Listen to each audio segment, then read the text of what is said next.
Episode number 54, Tips and Suggestions. Okay, I need to do a little shop cleaning.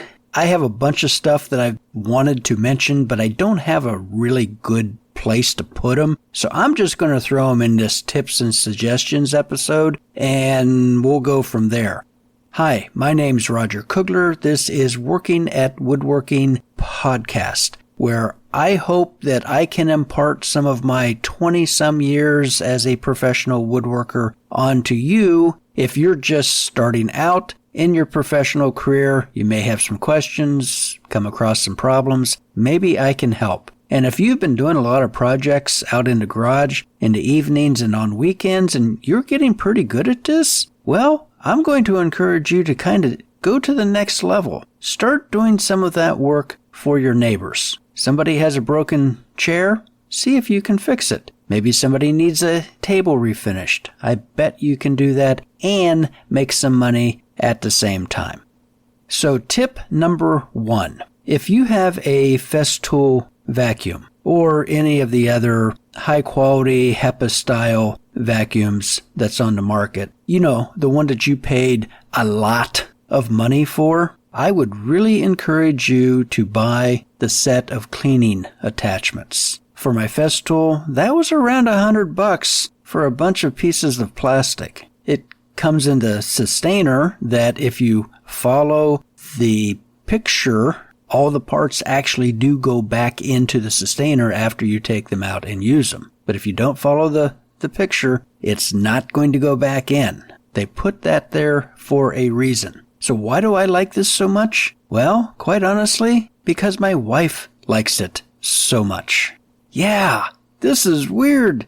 She says, "Can I borrow your vacuum?" And I'm like, I'm just so excited inside, but I can't show it. Yeah, sure, honey. Let me go get it for you. And she puts those attachments on and she goes to town. She has a thing for spiders and she just wipes them out. The real beauty to this? Yeah, that was $100. But do you know how much money that saved us by not having to buy another vacuum for the house? You know, some of those things are exorbitantly expensive. Now, we were incredibly blessed by having her parents gift us a rainbow vacuum cleaner, one that they had had for 30 years. And it was a champ. We used it as often as we did, not as much as we needed to, but it is a fantastic vacuum. That was my introduction into the difference between a vacuum and a sweeper. A sweeper is a mechanized broom. It just moves things around. A vacuum is I think a Rainbow is a 4-stage turbofan, and it sucks. Literally, it sucks. But as all things over 50 years old, it just started to have some problems, and we retired it. The one thing that we kept from it was the power head. Now, if you use your Festool or other brand high-quality HEPA filter, with the attachments, it does a wonderful job on hardwood surfaces, hardwood floors, tile, linoleum, so on and so forth. It doesn't do a great job on carpet. And Festool does make I think they call it a beater head, but it's pneumatically operated, which means the suction coming in through the head is what powers the sweeper beater action. And I've had some experience with other ones, and they pretty much suck in a bad way. I have not tried the Festool. Maybe it's better. Virtually everything about Festool is better, but I was able to rewire the power head, the one that has the motor up there with the sweeper bars, and use it on the Festool, and it is fantastic. We only have one room in our house that's still carpeted, 2 rooms in the house that are still carpeted, so we don't have a great need for that. But if you do have a house full of carpet, you want to go the Festool route, keep your eyes open for a power head. Maybe check some of the vacuum stores and things like that. You can pick up a used one, maybe Restore, Goodwill, something like that, and you'll come across one of those. So that's tip number 1. Tip number 2 has to do with credit and debit cards. I've been getting more customers into the shop and they reach for their credit card and I kind of wince. I don't have a card reader anymore. I had one with PayPal on my old Tyrannosaurus Rex phone. It's long gone and I haven't upgraded the card reader for my new phone. And I've been slowly switching from PayPal to Square. And I just haven't gotten around to buy a card reader. Typically in that situation, I say I'll send you a invoice via email. And I jump onto Square and do the invoice thing and it pops up on their email and they can pay it with credit, debit card, whatever. That's worked pretty well, but I would like to actually start taking a physical card right in the shop. A little more convenient for the customers. So I went to Square and looked at their offering and they have 2 simple devices for shop use. If you are doing a retail location, there's other options, point of sale systems, but no, I don't want to go there. I don't need to go there. So they have 2 things. They have a mag strip reader and a dip and chip reader, or the tap and dip reader. What's the difference? One's $10, the mag strip reader, and the other one is like $49. Not an outrageous sum of money, but still 5 times more. What's the difference? Well, the one only reads mag strips. The other one only reads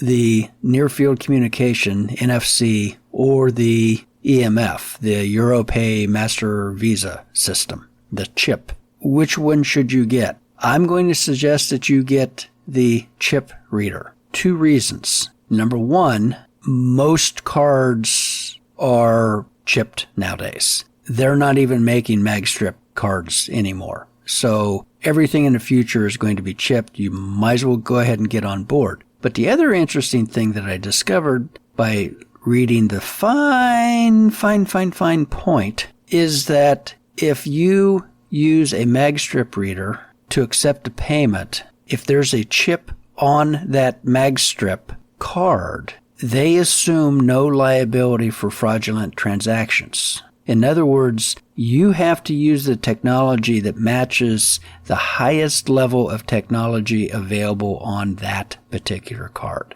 If you get a card that has no chip, but only a magstrip, you're fine. But if it has a chip and a magstrip, as my cards do, they're going to warrant that transaction only if you use the newer, updated version of the card reader. Didn't know that. Interesting. Tip number 3 involves time management. Now, a lot of you, surprisingly, really enjoyed the episode on the Eisenhower matrix.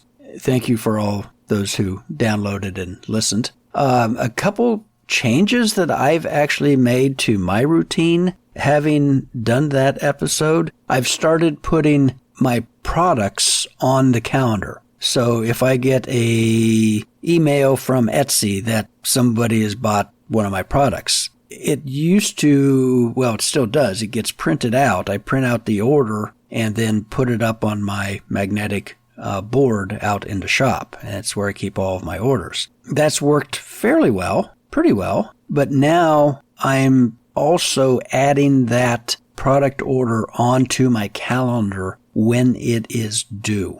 Sometimes I have product in stock that I can ship out immediately. Very often it's build to order. And I've set up the order window on Etsy of when I can have this ready. And it's really, really, really, really good if you can stay inside that window. I can't prove this, but I think Etsy kind of depopularizes your listing if you are behind on orders. Because I can go for a month and get steady orders throughout the month, but if I start to fall behind, no orders. So it's kind of weird. Putting them on the calendar, I can now see that every single day. I know what's coming up. And what did we mention about the upper left-hand quadrant? Important and urgent. You don't want things in that square. You want them in the upper right-hand, important, non-urgent.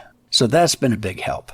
Email. I use Gmail. I know, it's Skynet. It's going to take over the world, but I haven't found a better system. I know they're recording everything. Yeah, I mean, that happens. Welcome to the 21st century. If you're using Gmail or some other system, let me know if there's something better out there. But with Gmail, there are so many built-in features that really aid in time management. For instance, templates. Templates are canned versions of an email that if you get a question from somebody, you can go through the templates and find the answer that you've already written the email to answer this question. You just grab that, pop it in, maybe, type in their name so it's a little bit more personalized, and hit send. Boom, it's done. If you have ever seen me type, it is not a pretty sight. So the more I can automate that, the better. I have one template for orders, and it puts into subject line your Hoosier Woodworks order. Hi, I leave that blank. Thank you for your order. Da da da da da da da da da. And I do the response and, thank you, Roger, and hit send. It saves me so much time. And I also have another template for no new jobs. Thank you for contacting me. Unfortunately, due to a severe backlog of jobs, I'm not taking anything new. Good luck with your project, yada, yada, yada. And thank you, Roger. It just saves a lot of time. I wish I didn't have to use that one as often, but, it does save time so that I can actually get some of these jobs done so that I can take on more jobs. Gmail also has labels. And if you go into the settings, you can start to play with these things. Labels are really good in simply organizing your emails into different subjects. I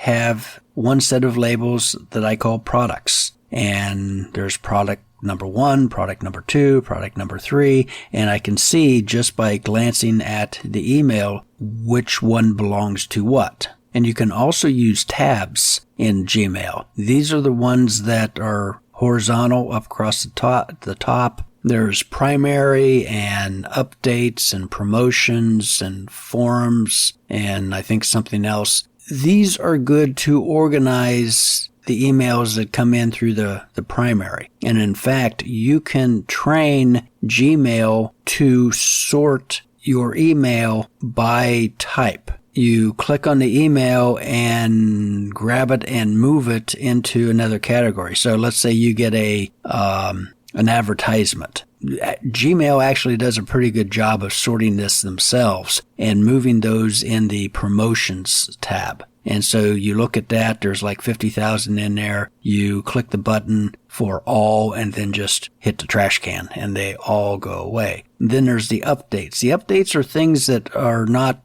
primary, but you move them there because you want to read them, but you don't want to read them right now. And there's another forums that, any of the build emails that I get, WoodWeb, things like that, they all go into there. So I'm kind of organized whenever it comes to email, and I don't spend 3 hours every day going through and just sorting out the email. Plus, I think Gmail does a really good job of taking out the spam, so to speak. If you do get something that comes through as spam, click the little button for spam and you will probably never see that again. Now, the other thing with Gmail that I used to use and then I got away from, but now I'm going to bring that back, is if you go all the way over to the right-hand side of the Gmail window, there's a vertical bar that has different features. One of those features is task. And task is just like little bullet points that you can put in there. I need to pick up museum glass. I need to go to the hardware store. I need to order lumber. And yes, those should go on to your calendar, but I use the Gmail calendar, and honestly, it kind of gets filled up and kind of ugly looking, but the task does a really good job of organizing a to-do list for today. What do I need to do today? What order do I need to do them in to be the most efficient and the most productive? And it does a really good job. Whenever you do that, you click the little bubble and poof, it's gone. Never to be seen again. And a tool I don't think I have talked about before is Trello. Trello is technically it's a board management system or a project management system. You can go to the website. I think it's Trello.com or Trello.org. It's a free download. You can spend money and get a whole bunch of more features that if you had like 25 employees would be well worth it. But since you work with yourself, you don't need it. Just the free version is perfectly fine. Think of Trello as a post-it notes for your computer without having to clean the screen all the time. You can set up different categories, different boards, and you create a note and you can move these around. It's really, really useful. It's pretty simple to use. You don't need to be like a computer programmer to figure this stuff out. And a feature that they have built in is that it will collaborate with Gmail. So the other day I got an email from a customer in, I think, North Carolina. And we've talked back and forth via email a couple times about getting his canoe restored. And he emailed me and gave me some information. And he said, make sure that I'm on your list. Okay, and here's all of his contact information. Now, I could have copied and pasted that or written it down someplace on a piece of paper, which I would then lose, or take out my little, notebook that sometimes I carry around with me that inevitably ends up going through the washing machine. But instead, I clicked on the Trello button and moved that email into Trello. Trello was smart enough to know that since there were keywords in there of boat, canoe, and list, that it automatically suggested that we put this in the boat list board. So, boom. Now, it's still in the Gmail, of course, but it also shows up on the Trello boat list, which is what I wanted. And the entire email is there if you click and open up and go into the description, and you can read everything. Really, really, really handy. It helps you get organized and stay organized, and hopefully you can make some sense out of the chaos that swirls about you on a daily basis. Now, Skillshare is a learning platform that I have been an affiliate for in the past, and I've used it. Oftentimes I find myself just not having enough time to utilize the whole thing. One caveat with Skillshare and some of these other platforms is that they are an automatic renewal platform. So they're going to renew you without even mentioning it to you. You're supposed to be smart enough to know that if you signed up on September 15th, that next September 15th, they're going to automatically charge the fee back to your credit or debit card. I've never been that smart enough to put that on the calendar that I know the 1st of September I need to make a decision if I want to renew that or not. And they take full advantage of our basic lack of organization. So I'm happy with Skillshare. It's just kind of one of those surprises like, huh? Now, something else I'd like to encourage you, I've mentioned this only a couple times, and that is WoodWeb. WoodWeb is a forum on the internet for professional woodworkers. Now, there's a ton of forums on there for woodworkers. There's WoodNet and Woodworking Talk. I think Fine Woodworking has their own forum. Lumberjocks. Personally, my favorite has always been Sawmill Creek. I think there's a bunch of old curmudgeons on there who have been doing this for 1,000 years, and they always seem to have really good advice. And that's what these forums are for, is to chat and to ask questions and get answers. And most of them are pretty good. Some of them, well, you just have to kind of evaluate it yourself. Somebody may suggest A, and then there will be 10 people who will suggest B. And that's the great thing. You get multiple, suggestions on one particular question. And of course, they have forums for literally anything in the world. The woodweb.com is targeted at professional woodworkers. And this could be anything from, big cabinet shops to little cabinet shops to CNC machining shops, just everything. But it's on the professional side. There's a lot of questions about business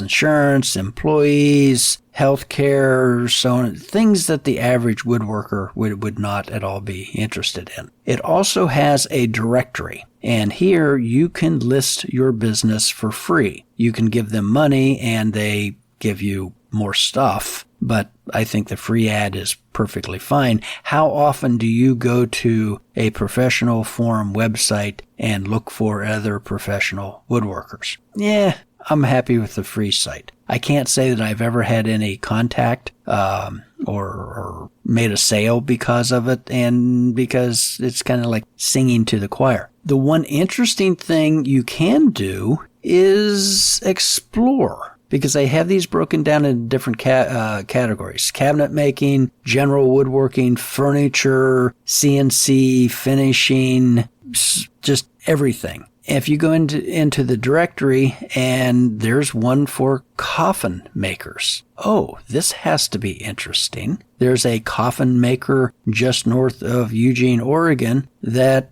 has an interesting website. And you can go on there. They say that, they can have a coffin ready for you in 3 days, and they have a wide selection of coffins already built. That's not something that you could wait on, because when you get an order for a coffin, they need that like really, really, really soon, like within 3 days at least. So that's something I think would be rather inventory intensive, and it's not like, spinning tops. You're going to have some room to store all these things. I've always been interested in coffin making, but that might be something that you could get into. I mean, it's woodworking. And you can also poke around, see what other cabinet makers are doing, if that's the thing that you're into, or trim carpentry, or whatever. You could, learn, from what other people are doing and finding other people on here. They also have a section for machinery for sale. And this isn't like your Bosch Colt router or even your contractor style table saw. These are machinery, like $42,000 CNC machines, or this giant machine that looks like a rectangular box that you put a tree in one end and you get a product coming out the other end. I mean, these are, big time stuff. I did kind of poke around the dust collection category, and, they have some, 5-horse dust collectors down around $4,000 or $5,000 for sale. So, that might be something that could be useful. They have a help wanted section on there, which, since we're solo entrepreneurs, that doesn't really apply to us unless you're ready to throw in the towel and go to work for somebody else. There's advertisements, which actually could be very useful to you. It's like, I didn't know they made something like that. And the big thing is the forums themselves. They have those broken down into different categories, finishing, CNC, cabinet making, furniture repair, boat building, on and on. I just kind of clicked on one, went through. A cabinet maker was asking a question that he's built an island in this upscale home, and they need to remove the panel to access some equipment that's built into the island. And he was asking, how can I make this a removable panel? I'm thinking like, well, screws, but probably want something a little more elegant than that. And someone suggested rare earth magnets, neodymium magnets, which I've used for these type of things. They work pretty well. Someone else suggested the push pop latches, the ones you push in and release real quickly and it pops out.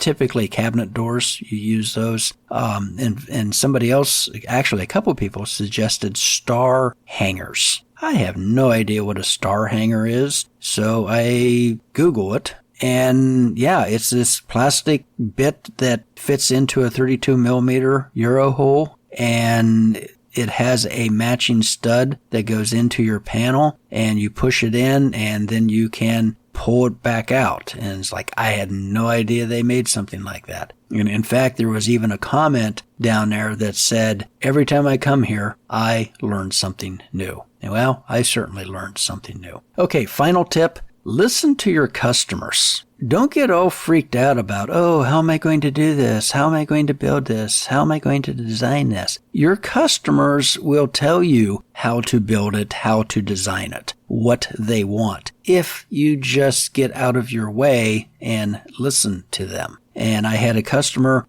coaching. She's been taking classes from me for, 2-3 years at least. And we always have a lot of fun. She learns a lot. I really enjoy teaching, but she was here for like 2.5 hours. Well, and on my website, I have a pay portal that you can sign up and take classes. Typically, we make an appointment. She comes and she just pays however long the class runs. We don't have a particular set time structure, but it came out to 2.5 hours. So what do? She could pay for 3 hours by rounding up, and then we just make it up on her next class, or we could round down and pay for 2 hours, and we'll make that up on the next class. That gets a little squeaky. And then I offered, how would it be helpful if I had like half-hour increments?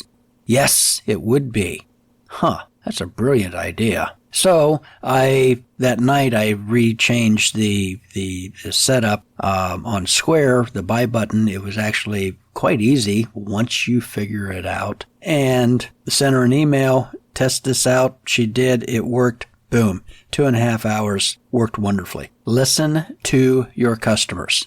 Recommendations for the week. I left a link in here for WoodWeb and Trello. You might want to check that out. I find it to be very, very helpful. One of the neat things about Trello is you can put in notes. I have a note called Notes, and one of the notes is on black magic and other stuff, which is where I put all my finishing little tips and ideas, how to do this, how to do that, because that is all, black magic, just like electricity. But it's just kind of a way of collecting your thoughts. And I don't know about you, but the older you get, kind of the more important you start to write stuff down. Missed jobs. Actually, I probably should call this job ideas. I had a lady contact me via email on making a wood tray for a Stanley lunchbox. Yeah, I guess there's this thing of taking a Stanley lunchbox, one of the old metal, kind of not powder coated, hammer finished greenish lunchboxes, and turning that into a portable coffee service. I am not making this up. I found it on the web, so it's got to be true. And they have a little butane burner stove in there, and one of the little octagon coffee makers. And apparently somebody has made these little wood trays that you put on the other side of the opened lunchbox for a flat, counter surface. And you can use it to hold things. And the wood tray is basically a tambour style that rolls up. And then, you just roll that up and you put it back into the lunchbox and you close it up and you go off to your next coffee picnic location or whatever you do with these things. I'm sure somebody could make some of these things to fit the Stanley lunchbox and put those up on Etsy and, I don't know, retire to Tahiti or something.